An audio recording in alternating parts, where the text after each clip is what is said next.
Thomas the tank engine was ill. Workmen had tried to make him better, but it was no use. "Edward must take you to the works," said Sir Topham Hatt. Thomas felt very miserable. Then Sir Topham Hatt spoke to Duck. "I want you to help Percy and Toby while Thomas is away." Duck was delighted. He already knew Percy and soon made friends with Toby and Bertie. Terence the tractor gave him a big welcome too. "Take care of Thomas's coaches," he advised. "He's sure to miss them while he's away." Duck was very gentle with the coaches. Annie and Clarabelle were impressed.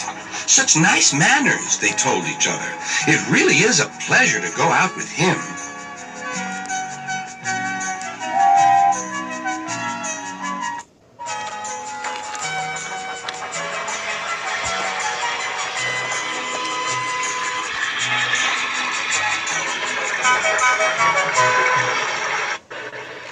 When Thomas came back, Annie and Clarabelle told him how well Duck had managed. Thomas was so pleased to be home that he soon forgot to be jealous.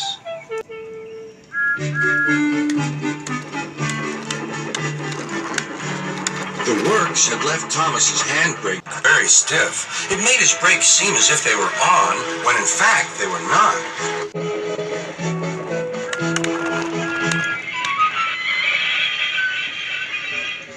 As a result, he and his coaches often overran the platform.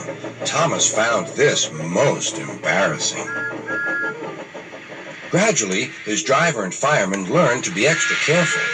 But one day, Thomas's fireman was ill, and a relief man took his place.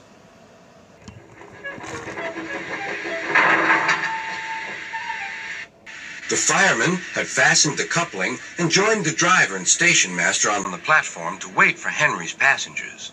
The fireman had forgotten all about Thomas's handbrake. Thomas simmered happily. Not long now, he thought, as he saw Henry slowly approaching. But Thomas's brakes were not on. And suddenly, he felt his wheels begin to move. He tried to stop, but he couldn't, without his driver and fireman. He tried to whistle a warning, but he couldn't do that either. The conductor, driver, fireman, and passengers were all stranded on the platform. "Stop! Stop!" shrieked Annie and Clarabelle. But Thomas, with plenty of steam, kept on going. The alarm went down the line. "Stop the Runaway!" There, ready for action, was Harold the helicopter. The inspector had made a plan, and together they took off into the sky.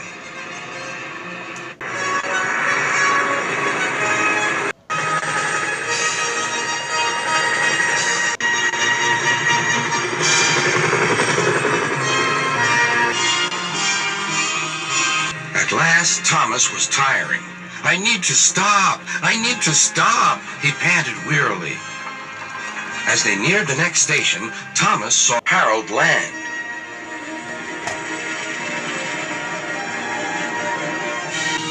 They entered the platform slowly enough for the inspector to act.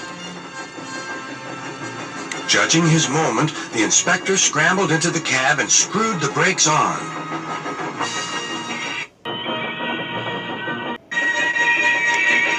At last, Thomas stopped. Both he and the inspector were very relieved. Then they thanked Harold. "Think nothing of it. Glad to be of service, any time." Cab and screwed the brakes on.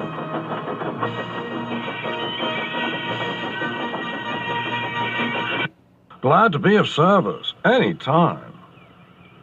"Thomas," remarked the inspector, "we must never let this happen again." Wearily, Thomas agreed with him.